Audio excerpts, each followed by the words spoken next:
I just wanted to get some thoughts out. I have an impromptu crossover tonight. I am recording this as I will probably be on the road working somewhere doing my thing. So I have to do this before I leave out. But love, I just wanted to talk about love. This, of course, is a prelude to the Star-Crossed Lovers series that I have coming out. Still recording those. Of course, if you saw the last video, I got postponed for it. I was supposed to be finalizing my divorce probably today, actually, if not within the last week. But unfortunately, it might take up to 7 months. So that's on top of the 1 year separation required by North Carolina. So, yeah, so it's been over a year. Probably about a year and 2, 3 months, and I'm still waiting for that. But I did want to get some thoughts out, and this just kind of just came to me, and it's one of those things where it's like I don't want people to get the wrong idea, even though I do say this in some of the star-crossed lovers videos, but um, none of it is hate. There is some emotion, as you know, as I go back through my thoughts and my memories. Um, there is often the emotions there; they come back because with me, my memories are heavily intertwined um, in the emotions at the moment. So oftentimes when I do recall something or remember something, the emotions just snap right back to me as if, like, to be honest, almost damn near in real time. So if I was like hot at somebody, as soon as I remember something, those emotions come right back. And it actually helps me to remember and it helps me get into a state of mind because I'm like, okay, when I recall situations, I go back not only just to the memory itself, but I'm assessing the emotions felt in that memory. And from that, I can actually process what my thought process would have been at the time. Okay, I would have been so mad. This would have been my thought process at the time. Or I would have to acknowledge, okay, because I was so mad, it took a lot of control just to not do something. Or I was really sad at this time and I was thinking this at that time, or I see why I would think that at that time. So it actually does help me to recall my memories better. And that's one of the things where, you're gonna get some of that, and mind you, that I have no, I'm indifferent at this point. But even though, like, this was a situation where I was in love, and with my ex, and I was very much betrayed, and this does tie into deception and everything like that. I'm still have to do that broadcast, that rewind broadcast on God. It's been I've had to postpone it for a while. But that Lie to Me broadcast, I am definitely it's still in the works. I haven't forgot about it. But the Lie to Me broadcast, I'm still in the works on that one. I'm actually doing a little more digging and research into it. But I'm still working on that broadcast, that rewind for that, because there's a lot to that.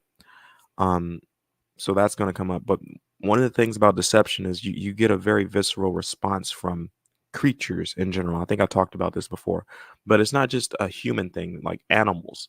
Animals and natures, when you deceive them, you get a very, very strong visceral response uh, after they realize the deception.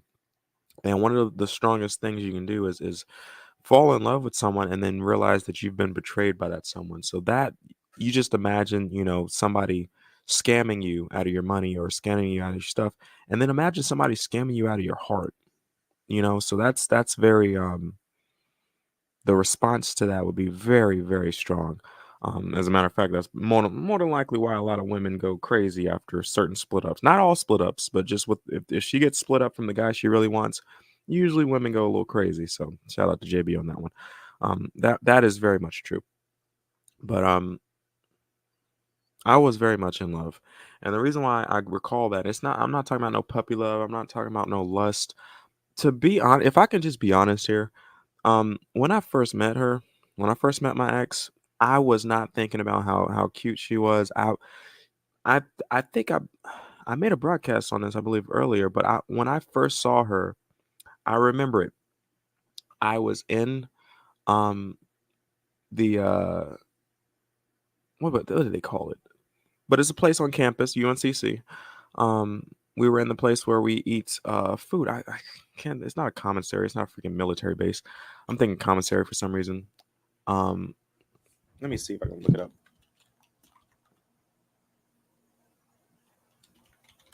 Let's see if I can search it real quick. I don't know why I'm not getting it. Let me see if I can look it up on campus.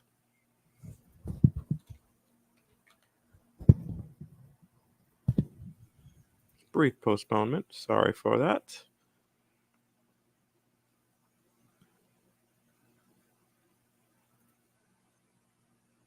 In my campus, I still have to go back because they have a lot of new stuff.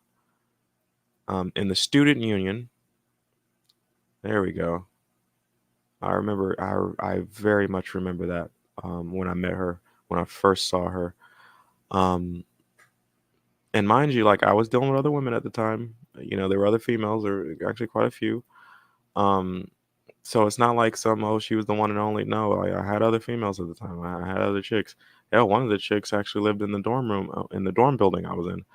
Um, little red bone little girl. She cute as hell though. I ain't gonna lie, she was red bone. She just had a she drunk and party a little too much for me. So, but she was cute as hell, little red bone. But anywho, it was in the student union. I'm gonna see if I can pop it up real quick. Hold on, that's the wrong one. Because at the top of the student union, there's a dining hall. I don't know why it's not showing it on this campus map, even though I'm looking at the campus map. But let me see if I can share that real quick.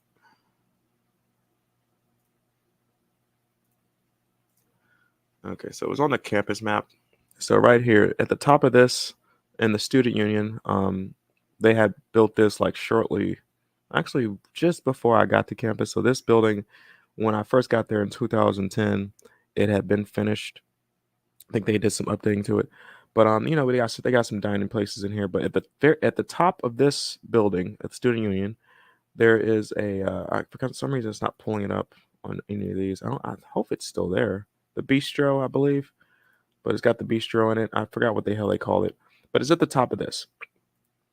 And I remember I was with some of my guy friends. Actually, it was the one that plays hockey. So I had a white friend, Kevin. He played hockey actually for UNCC. Me and him were cool. We hang out. I've been in his place. We kick it. And I remember I was there, and and this is one of the things I do remember vividly.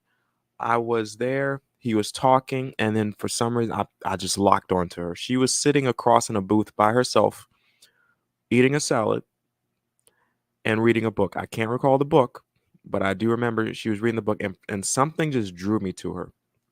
I remember I looked at her. I think she might have peeked at me. She probably did see me looking at her, but and for some reason, I don't know why, but I just kind of zoned out. Like my dude was talking, and like it's like if you think about like peanut cartoons with how the adults sound in peanuts like rah, rah, rah, rah. Like I shit you not, like I was looking at her and I was kind of just looking her up and down, just reading, okay, I'm looking at the situation. Okay, she's eating a salad. She looks like a black female. She got some hair on her. Her hair looks natural. Like I was assessing the situation. I was like, okay, I like that. She's reading a book. She's by herself. She's not like with some ratchet friends or nothing like that. And like I was assessing her, and something just told me, I was like, okay, I want to approach this girl. And my friends were just talking, and I don't even remember what happened. But after I locked onto her, I was just like, okay, I want to approach this girl.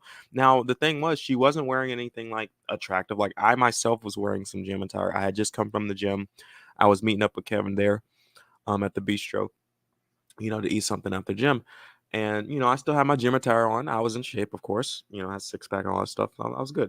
Now I was I was lean, so I wasn't like bulky, but I was lean muscle.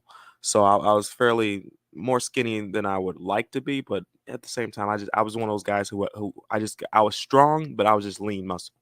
So I remember I was like, okay, I want to approach her. So I made that up in my mind. So I saw she was getting up to take her plate and leave, and I was like, "Oh shit, I gotta hurry." So I was like, "Excuse me." I said to Kevin, I was like, "I'm sorry, man. I'll be right back." So then, right after that, I just darted right over. Of course, I did it real smooth. I wasn't. I don't think I ran, but I'm pretty sure I like power walked because I was like, okay, I got to approach this girl. She was, I mean, she was just wearing regular. I think she had like sweats or something on. She wasn't wearing anything cute. To be honest, it wasn't even that for me. Like, it wasn't even like, oh, I really want to sleep with this girl. There was something that I saw her and something just clicked. I guess everything she was doing just, she was reading the book. She was eating a salad. She was black.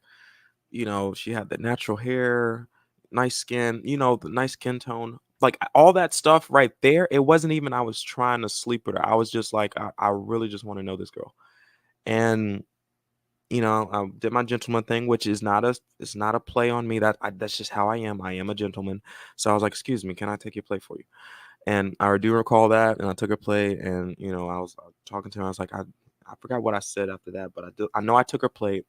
I might have said some words, and then I was like, I really want to. I would like to. I'd like to get to know you or something like that.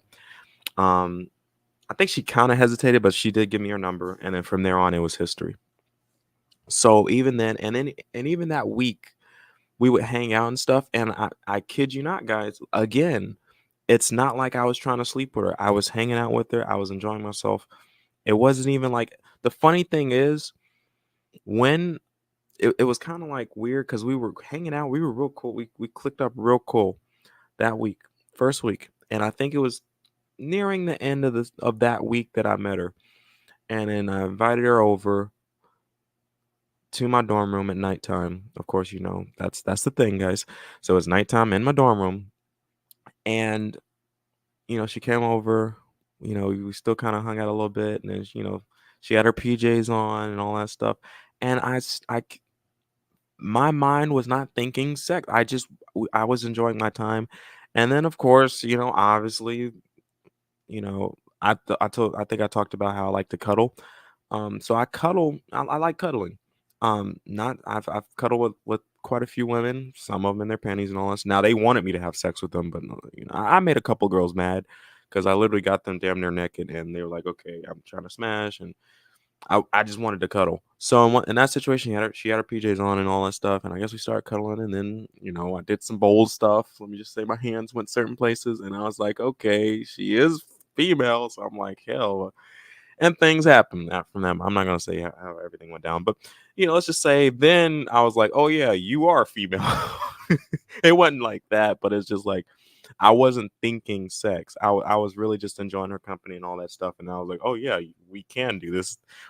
we, so so that week leading up to it, I wasn't even like, because usually like I see attractive girl, I'm trying to do all that, but like she was cute and all that stuff, but I wasn't even really thinking oh, I really want a boner and stuff like I really wasn't. Of course, now after that period, then I was like, okay, yeah, I really do want a boner, but so that's a different story after that period of time. But for the most part, I was interested in just getting to know her. I saw her, she looked interesting to me, and interesting as in like she wasn't doing a lot of stuff that a lot of other black females were doing at the time. She wasn't like loud mouthing with a bunch of her friends. She wasn't always clicked up with a bunch of when I saw her, she was by herself eating a salad, reading a book. That in itself made her stand out to me because usually like they eating some burger or some bullshit and sorry ladies, but I love black women, but let's just be real, girls. Sometimes y'all be clicked up with some ratchet friends all the damn time. You're never by yourself. You never give a guy a decent enough, like we literally have to have balls of steel sometimes to approach black females because y'all always clicked up, always dutied up, usually in something showing a little too much skin and all that stuff. So like you get it. It's the same old same. That's most females today, to be honest. But because I love black women, and she had the skin tone and everything, um, that's what did it for me. And from that point on, we were digging each other, we were kicking it. Eventually, a relationship was proposed on her end. I was okay with keeping things the way they were. We were, in a way, we were friends with benefits. We would hang out, but like I said, as I described before, we enjoyed each other's company, but we also realized, hey, you're opposite sex. We can have sex. So yeah, we were friends with benefits. We were very cool with each other. We hang out, and it was like, hey, let's do that thing again. So I the reason why I can say that I was in love and it wasn't like some bullshit puppy love was like, yes, I was lusting for her and all that stuff, but at the same time, just how I met her, it wasn't like on some lust, I want to get in the pants type thing. It really wasn't. All the way up until the moment she came over that night. I wasn't even thinking like, oh, I really want to have sex with her. No, it wasn't even like that at all. Um, not at all. And I want to say probably a few months in. Now I'm the type of dude, if we get in a relationship, I'm all in. Like I'm proving a point. I'm trying to prove a point. If I'm in a relationship, I'm like, I'm gonna be the best damn boyfriend you ever done had in your life. Like it's all competition from that point. I'm like I'm leaving nothing up to chance. I'm all in. I'm all fucking in. And that's one of the things that I'm unfortunately I will have to describe something. I'll have to go in on that with the star-crossed lovers things because that actually did change. The whole all-in thing, like there was the 100% I was putting in, the 110% I was putting in, that actually did change, and I will talk about that in the star-crossed lovers. But I was 110%, and one of the reasons why I can say like I was truly in love was because when I was with her. Now, mind you, side note, I have to say this because some of you guys are you know some guys are gonna be stupid and they're gonna be like, "Oh, he was simping and blah blah blah blah blah." Like, no, I wanted to do good things for my girl because she was my girl. But here's the thing I have to say: I took care of my shit. I had my part-time jobs. I was a full-time student. Technically, I couldn't be a full-time worker, but I had like 2, 3 part-time jobs, so I was able to get 30, 40 hours a week doing the part-time jobs, as well as my I think I had a work study.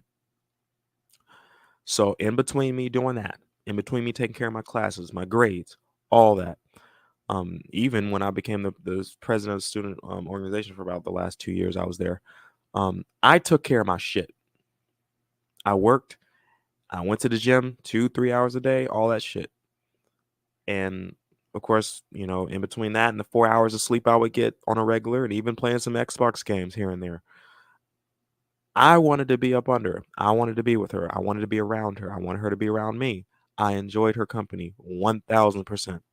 So here's why I can say what I can say. After me taking care of my shit, I wanted to be around her. I wanted her to be around me. I wanted that. But at the same time, it wasn't just I wanted to be hugged up on her just because, like any other dude, because most dudes, they just want to be hugged up on her female just because. No, I didn't just want to be hugged up on her. I remember I I guess it's just part of my nature. When I was with her, even when I wasn't with her, I would have a thought while I'm taking care of my shit, my business. When I had the free time and I knew I wanted to go get hugged up under her, I had this thought that just was there in the back of my mind. And it's one of those things where I felt good about it because she made me feel good. But that thought was, how can I make her life better? I didn't just want to be hugged up on her. I literally wanted to, because I valued her so much, I wanted to improve her life. And that's how I knew like I was developing as a man because I didn't just want to be hugged up on her flame under a woman, just to have sex and just to do all that fun stuff. No, I was when I was with her, even when I wasn't with her, I was like, okay, next time I come back to her, I gotta bring something. Like I don't just want to be that dude that's just hugged up on her just to be hugged up on her. Like no, I gotta bring something.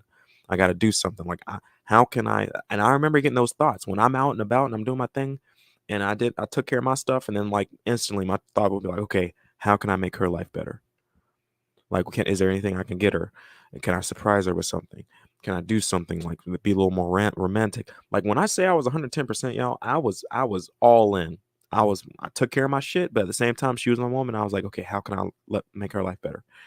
And that's how I knew. Like I was like, damn, I think I probably didn't, me looking back on it now, I was like, yeah, I was full blown. Like that's real love right there. That wasn't no puppy love bullshit. Like it wasn't like, oh, I just want to be hooked up on her because she's got a vagina. No, I was already on my man shit. Even then, I was like, okay, yes, this is my woman. She represents me well. Yes, I was thinking that at the time before I even knew about Jason Black. That's why I say like I can relate to a lot of the shit he says because the stuff he's saying is stuff I already believed in. At that time, my woman was my female representative, and at the time I heard nobody or no other man really say that. I knew that, but I have never heard any other man say that at that time prior to I think this was like back in 2010, 2010, 2012. That's what I already knew. I said, my woman, I can't just date any woman. My woman's gonna have to represent me. She's gonna be my female representative. And oftentimes I would tell her, like, I would say to folks, I was like, yeah, she's the female version of me. Like, I would actually say that quite often, to family members and stuff, just to kind of describe her. I'm like, yeah, she's the female version of me, and she represented me well at the time. This is, of course, before the bullshit that eventually happened. But at the time, I was 110%. Now, of course, after, as you're learning star-crossed lovers and all that stuff, some stuff happened back in college, and that actually completely changed our relationship forever. Like, our relationship was never the same afterwards.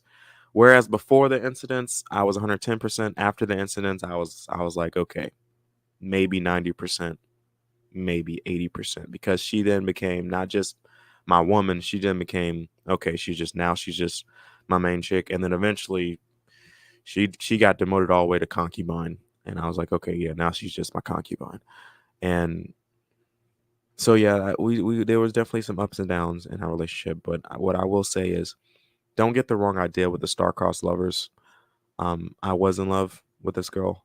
I still got love for her, but our relationship is completely different now. Um, I don't know whether or not we will kind of have that cool friendship we used to have. I really don't know, because I just can't. There's just too much to happen, and I don't know if I can do that.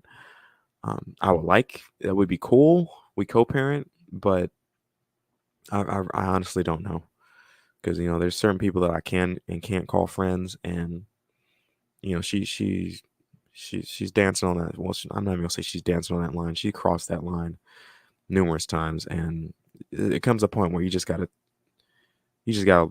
call a spade and just be like, okay, look, it is what it is. But don't get the wrong idea. This is, Star-Crossed Lover series. You'll hear the emotions and stuff. You'll think, oh man, he's still beat up about that. Like, no, I'm not. I'm just in the moments when I'm recalling the stuff and the incidents and the issues, especially during the journal entries. I'll recall the stuff. You'll hear the emotions in me, because as I'm recalling them, the emotions come back, and it adds to it. And also I'm able to dive deeper into it. So, but don't take it as I'm some bitter guy who now hates women, is a totally against marriage. I'm just more down to earth about it. I mean, I knew going into marriage, I'm like, yeah, this can actually backfire severely. I knew that going into it. I even told her that. I said this could either go very well or very badly. I told her that before we got married, so I'm not stupid. But I just wanted to air that out, because I didn't want people to get the wrong idea, thinking that I'm trying to dox somebody or just bad talk somebody. There's the good and the bad. I'll talk about the good as well as the bad. Um, as I told you about the qualities, like when I first met her, it wasn't on some, she was wearing some sexy red get up or some shit like that. No, she was very modest, and that's actually what attracted me to her. Um, her reading the book, like that book thing I'm not a reader, and I valued that. And to be honest, at that moment, I don't even know if I thought it at the moment, but I knew that the importance of enjoying reading, and I knew I didn't enjoy reading. So maybe subconsciously, the part of me that wanted a family, knew that my future wife has to enjoy reading. And it just came to, it just turned out she happened to be an English major. And I was like, okay. And now, like I said, I wasn't thinking that she was going to be my future wife, but maybe the subconscious of me knew that I had a weakness when it came to like enjoying reading. I'm a movie person. So I do like movies. I like getting out and doing stuff. I don't really like reading like that for leisure. I'll read if I have to, but I don't like reading for leisure. And I knew the importance of that, like when it came to the mother of my children. I want someone who reads to the children. I don't necessarily enjoy it myself, but you know, as I got older, and I was like, okay, I do want a family. At that time, I did kind of have it in my mind that yes, I do want a family and all that stuff. But I don't think that when I first saw her, I don't think I saw the book and I knew like my weakness of books, and maybe she could kind of, I was still looking to working on myself too. Like maybe she can get me into reading like that. I was still thinking that type of way. I don't think I was thinking, she would be a good mother to my children, and she'd read them books and stuff like that. I don't think I was thinking that at the time. But although now looking back on it, I could see why that book, her reading that book, and her being an English major and her loving reading like that, and being an actual very, very quick reader. Actually, she's very fast at reading. But I don't think that I was thinking all of that at the time. Yes, it was there. The thoughts of it were there subconsciously or whatnot. Me looking back on it, I'd see why that stood out to me now. Because I think subconsciously I was like, yeah, I don't like reading. My wife should, you know, hopefully my wife can help make up for that, or at least get, break me out of that cycle of not, because I don't know. Reading's not my thing. So hopefully I can lay that down. I'll probably do a little more of these broadcasts, kind of get a little bit more real out there. But love is love. And damn it, when it goes right, it is amazing. But the only bad thing about it is you do have to expose yourself. And when it goes bad, like it hurts. God, it hurts like a motherfucker. So there's always the yin and yang to things. As always, I'll grow and develop as a person, as a man. Always learning, always. And this is just information. Hopefully, you guys can take something from that. But you know what to do with it. Don't let me down, man. If you let me down, I don't know what I'd do.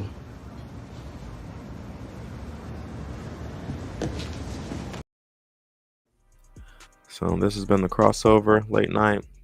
Thank you for watching. Thank you. This one touches my soul a little bit. This is something where it definitely means something to me, and I hope somebody out there gets something from it, even if it's just myself. As I go back through these videos, keep your head up, man. You'll get through it. Till next time, folks.